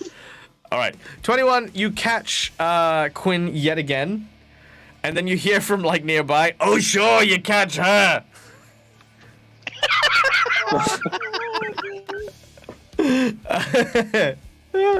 All right. That is. Oh, he has one more turn. No, he doesn't. Grapple. No, he does. Grab, throw. Trying to figure out what to do next because he can't see where anything is. I don't know. I want to use the. Oh, actually, sorry. You guys actually also take an extra d6 each. You guys take 1 extra damage each from like the fire that he is on. Oh, that's right. I forgot he was on fire. But he also takes fire damage as well, right? He will at the end of his turn. Which will probably kill him, actually. He farts. Doesn't he only have 1? I'll tell you what. I'm going to give you this. If you want him to fart, okay? I love this idea. I will give you... I'll let Brune, you can roll this. Roll a exclamation D20. If you get higher than 10, he will explode with methane. Well, where is it coming from? Well, I mean, the body decaying gases and stuff. Yeah. All right, let's see. Exclamation D20. Torn apart. There we go. That's 11. That's enough. All right. So, because he broke this down, I need reflex saves from, let's see, 10, 15, 20. Just Agnes. And the zombie, I think, because they are technically in the circle. They will not survive this. Agnes. All right, that's half damage. That was almost a 7 on a die. All right, here we go. That is 17 damage, of which, Agnes, you take 8. Let's see. So 17 damage. That will kill Dazzle. And that'll kill Phoenix. Oh, thank God. At least there's a bright side. And with a Yeah. large gout of flatulence, there is this huge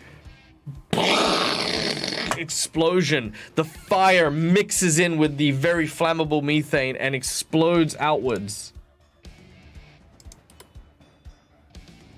And for the first time since you've entered this place, you're out of initiative.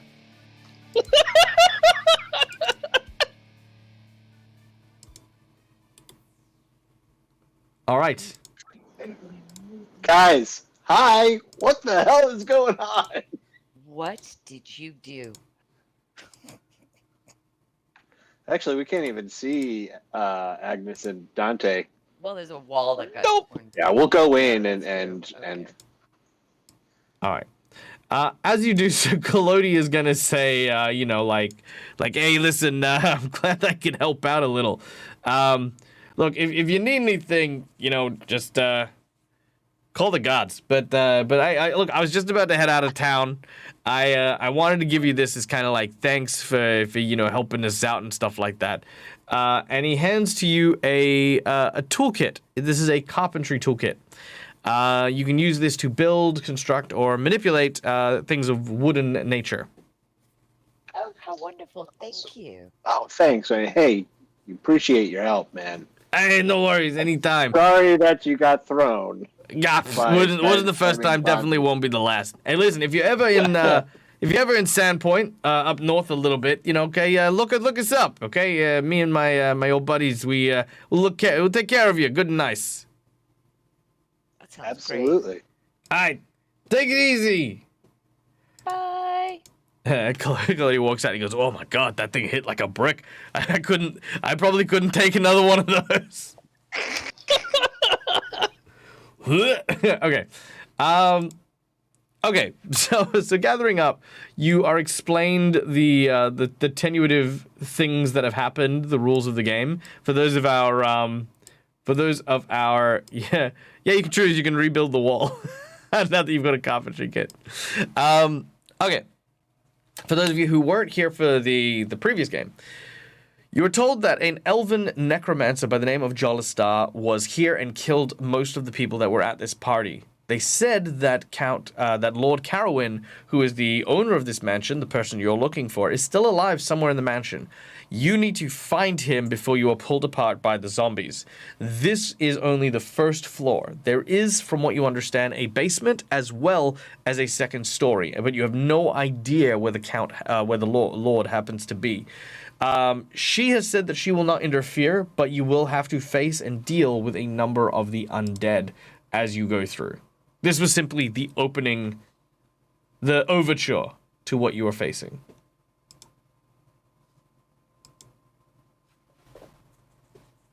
All right, there seems to be an annex type structure as well. In the garden. Yes, that is a gazebo. Okay. I think before we go exploring any further, we can take a healing potion. How you guys doing? Not That's what I well, but said, I yeah. can do a bit of medicinal healing first.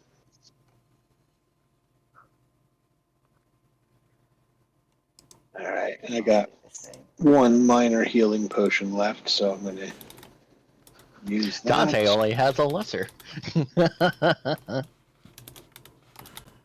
But yeah, Dante is going to be using his healing kit along with his ward medic, which allows him to heal wounds on 2 people.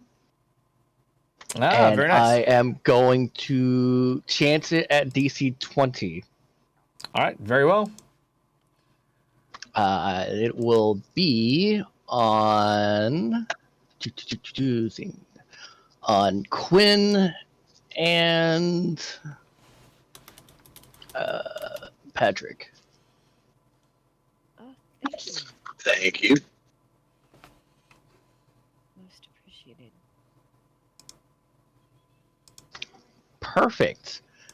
I need to actually double check on what healing is normally.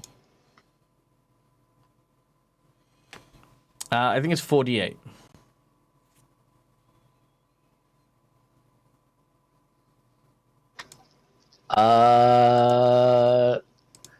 What constitutes as success and critical success? A critical success is 10 higher than the DC. DC was 20, so that is a critical success. So it's 48 plus an Nice. additional 10. Yep. Done and done.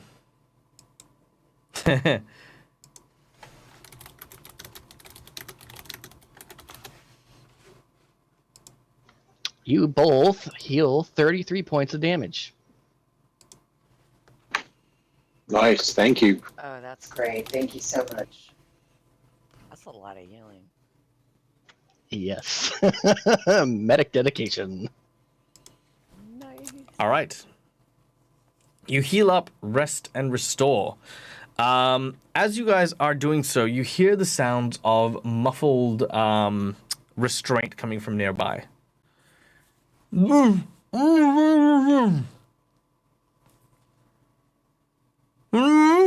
Agnes follows the noise. All right. It takes you a little bit because, you know, it's kind of hard to hear, but you believe it's coming from in this tiny little room here. To the north of where you're currently situated. I'm going to follow Agnes so that she's got some backup in case, you know, a Please. zombie jumps out. Yeah, please do so.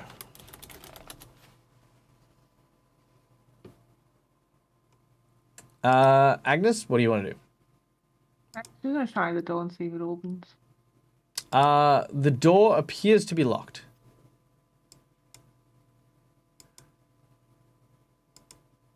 How strong's your foot, dearie? I believe that's to Patrick. I'm sorry, what was that? How strong's your How foot? strong's your foot? The door's locked. Oh, let's find out. Hang on.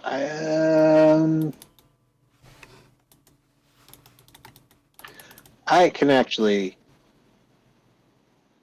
try a little better way because I do have thieves' tools and I am proficient in thievery, so I will try and pick the lock instead of kicking it down. All right. Cool. Make a thievery check.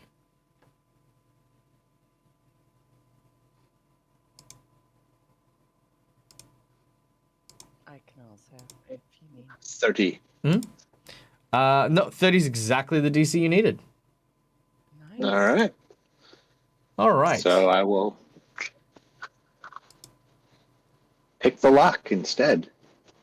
And after I do that, realize I probably should have checked it for traps first, but we'll we'll deal with see that what when we get there. happens. All right. As you open the door, inside, you are quite shocked to find a very familiar face. Tied, bound, and gagged is a mercenary. A mercenary you recognize as Veric Van Kaskerkin. This was the mercenary whose men you had arrested for selling human meat. Right, at the butcher shop. Yep. Yeah, this is him, tied up. Bound and gagged.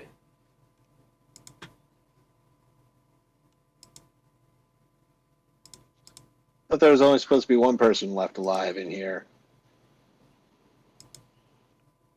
So what she said. I will leave him bound, but I'll flip his gag down and look at him, say, "Do you know where the Lord is?" I forgot what his voice sounded like. All right, well, that's all right. He's going to sound like this then. Well, it's good to see you too. Not really good to see you, but regardless. Don't know what you're talking about. I ain't seen him on the inside of this prison that they threw me in. Who threw you in? Yeah.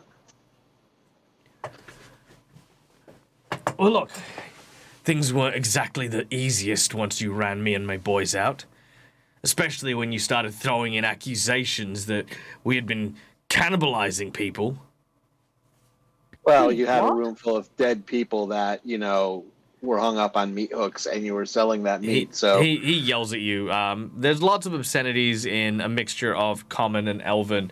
Basically I calling... just slaps him across the face at the Whoa. first obscenity out of his mouth. Oh, he does. He stops immediately, but he he Watch does. your mouth, young man. He says who's the Spitfire? She's a new friend. Just realized my heal for the medicine that heal check didn't go through. Oh, that's okay. That's fine. We'll do it in the interim. So as he looks, he says, "Well, does she know she's traveling with a group of?" He's about to swear, but then he stops. He says, "A group of liars." So, Agnes, this fine fellow, talks a really good game. And we're actually going to let him go until, he was trying, we thought, to do something good in the city, feed the people. Unfortunately, he's feeding the people with the people. And as we were on our merry way, they set upon us. Because we happened to notice their meat cooler full of the poor and the downtrodden, slaughtered. He starts to yell at you back, only because I don't want to start, getting hyped up and yelling and yada yada yada. But he really does. If you want to, both of you may make a insight check or a perception check in this case. Because the interesting thing is, this is actually the first time you've spoken to him about it, and you actually remember when you kind of said it beforehand. He processed it then as well. And Agnes, as you are listening to this, and especially Padrick, you for the very first time, Padrick, but Agnes obviously because you've only just met, he's not lying. He seems to be entirely in the belief that you had planted human meat in his store while he was trying to do a good thing for the city because you work for the Queen, you want to sow chaos, and you took down the only hope that people had of food. He hates you guys, not because you brought down his operation, but because he thinks with every fiber of his being that you are the villains who stopped him giving free food. Didn't we figure out the first time we did this that he actually wasn't in the know that was happening? I think you guys didn't know in character. I think you guys kind of got that way from his reactions later. This is now in character as to when you figured that out. But yeah, no, he had no idea. And you're right. He had no idea that that is what his men were doing behind his back. But all he had was that he was being blamed for it and went down, Patrick will take a look at him. He's looking at you pretty angry. Real, and lower his gun. You were pointing your gun at him? Well, I wasn't necessarily pointing it at him, but you're gonna put it. Yeah, okay, I see. I'm with you. Yeah, I'll actually, set it aside, and kind of get on his level. You honestly didn't know what they were doing.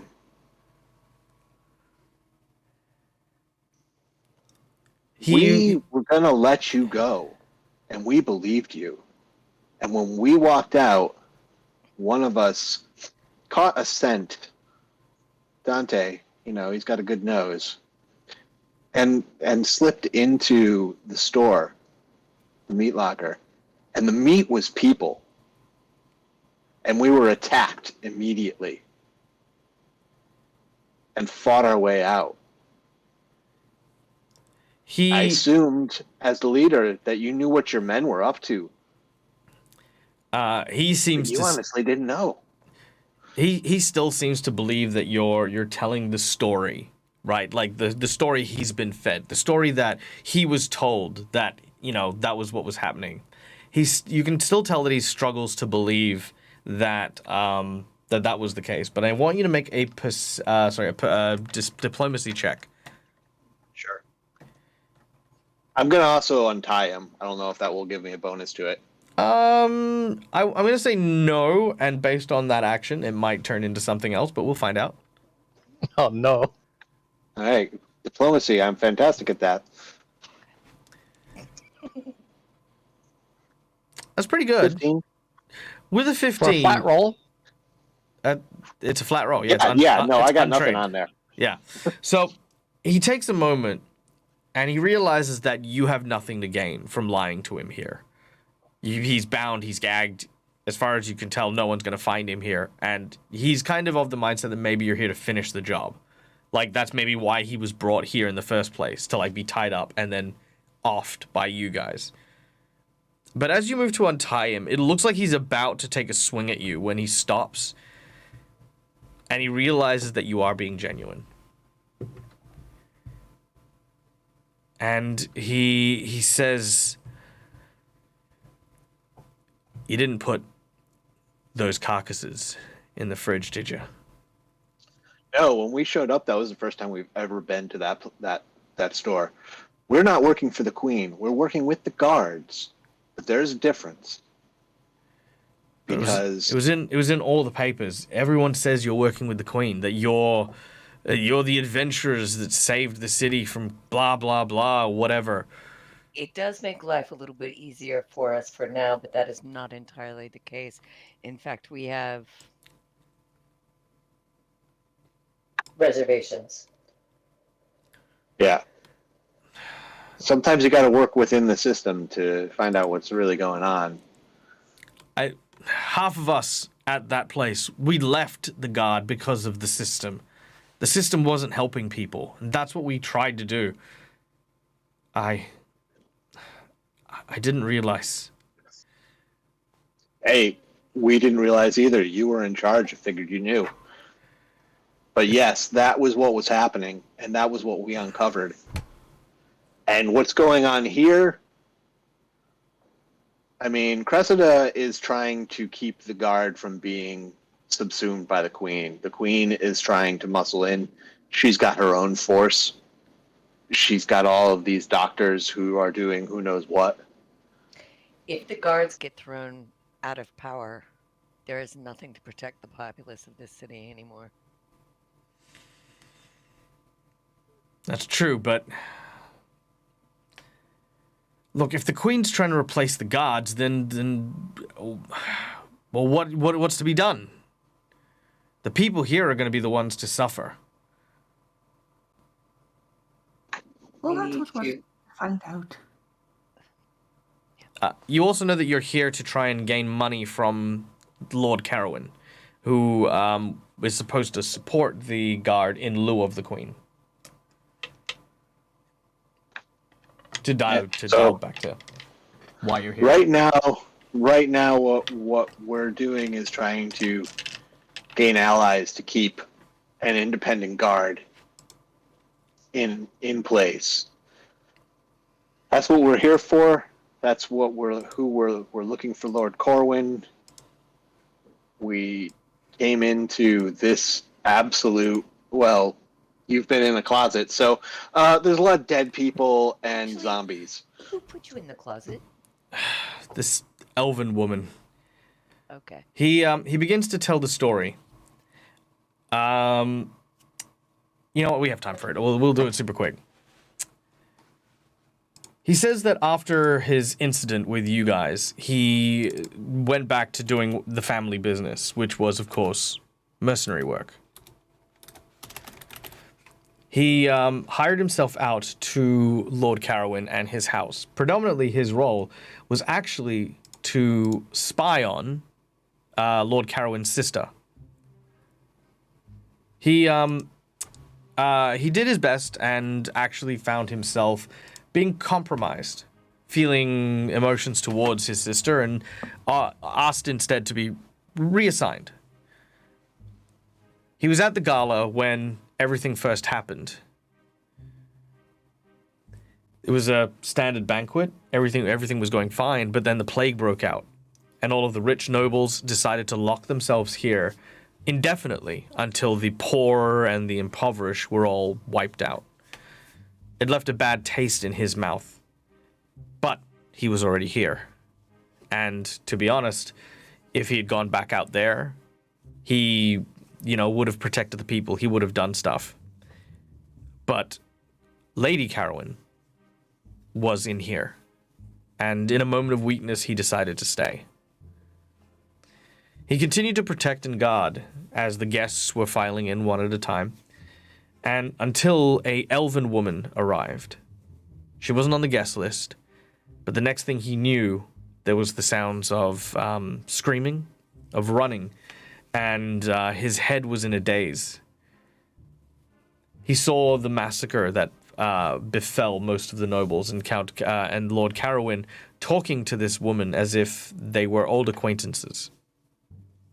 He confronted her, but was rendered unconscious by a very large undead, and then thrown in here.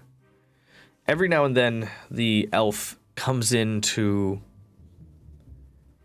have fun with him. I'm not going to go into too much detail.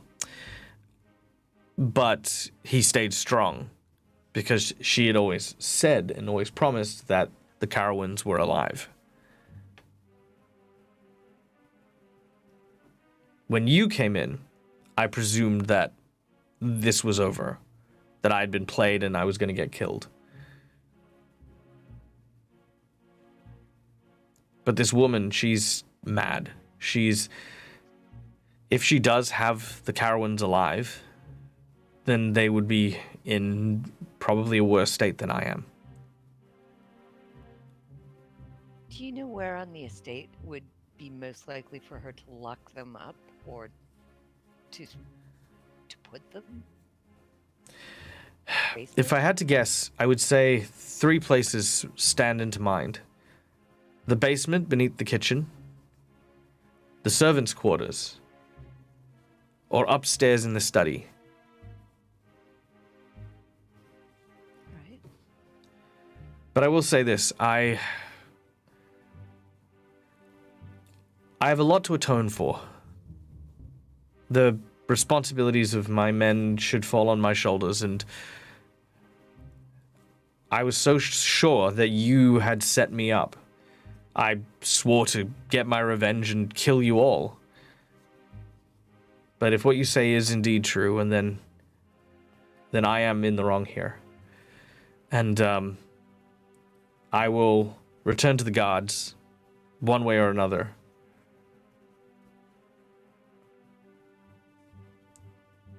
He moves to go past you and leave.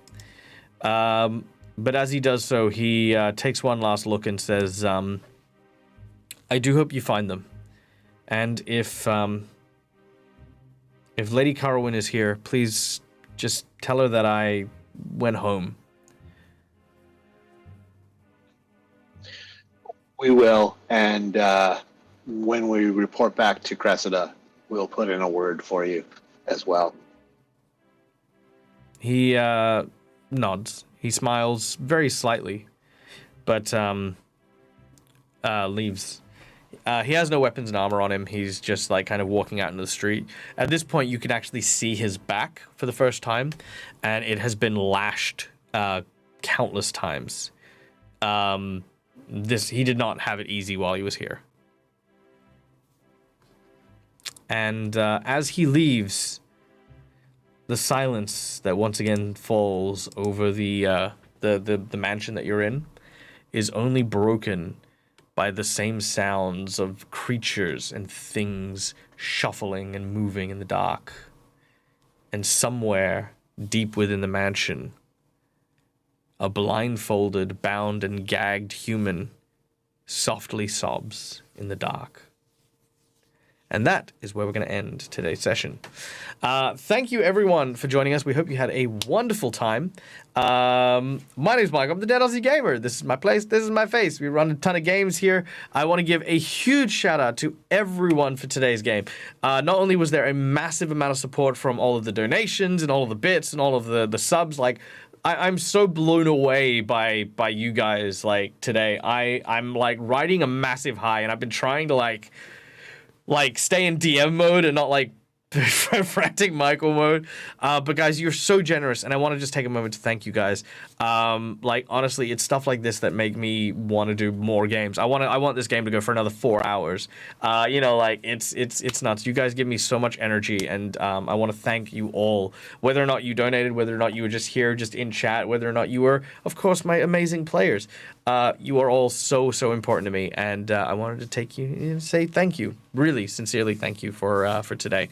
Yeah, we hit several hype trains, as you guys can see. There are all of your hype train potions are on the board, so they are all already there. So these are full heals. So this is the way this works.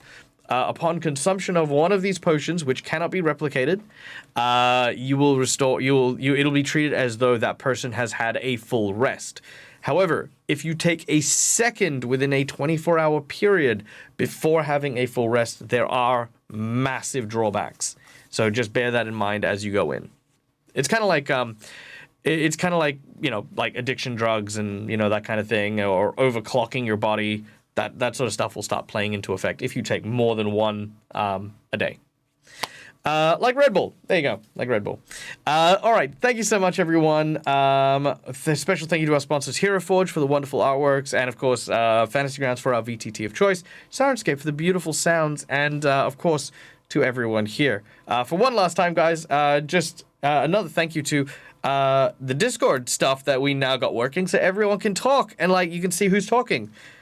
Did that help? Let me know while I'm looking for someone to raid. Was that good? Did you guys enjoy that? Did it make it easier to follow the story and the adventure? I thought it was cool. Yeah? I liked it.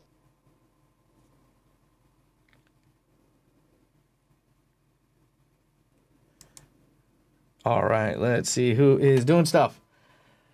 Let's see. Oh, I do want to raid.